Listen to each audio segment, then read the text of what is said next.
નાનામાં નાની કોર્પોરેશનની ચૂંટણી હોય એમાં પડાપડી થાય છે. આ તો લોકસભાની ચૂંટણી છે.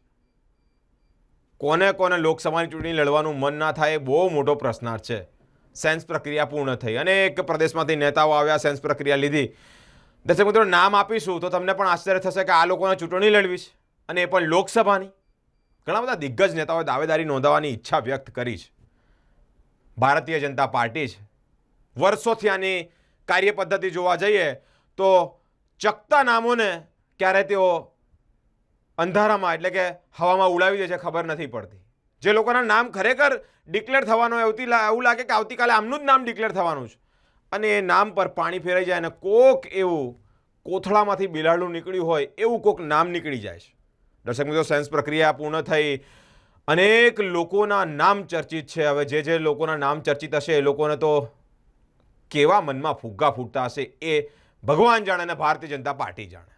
આવો ચર્ચા કરીએ કોના કોના નામ છે. સાંસદ રંજનબેન ભટ્ટ કે જેઓ હાલમાં સાંસદ છે. મેયર પિંકીબેન સોની કે જેઓ વડોદરા શહેરના પ્રથમ નાગરિક છે. શહેર ભાજપા પ્રમુખ ડૉક્ટર વિજયભાઈ શાહ. વિજયભાઈ શાહ CR પાટીલના અંગત ગણાય છે.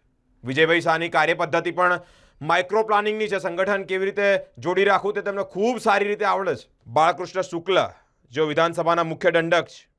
પૂર્વ સાંસદ જયાબેન ઠક્કર, પૂર્વ મેયર જ્યોતિબેન પંડ્યા, ડૉક્ટર જ્યોતિબેન પંડ્યા, સ્થાયી સમિતિ ચેરમેન ડૉક્ટર શીતલ મિસ્ત્રી, હેનાબેન ભૂપેન્દ્રભાઈ લાખાવાલા, સુરેશ દુડાભાઈ પટેલ, અને સંગઠનમાં મહામંત્રી તરીકે હતા તેવા શબ્દશરણભાઈ બ્રહ્મભટ્ટ. આ તમામ લોકો દાવેદારી કરવાના છે તેવી વાતો વહેતી થઈ છે અને દાવેદારીની ઈચ્છા પણ વ્યક્ત કરી છે.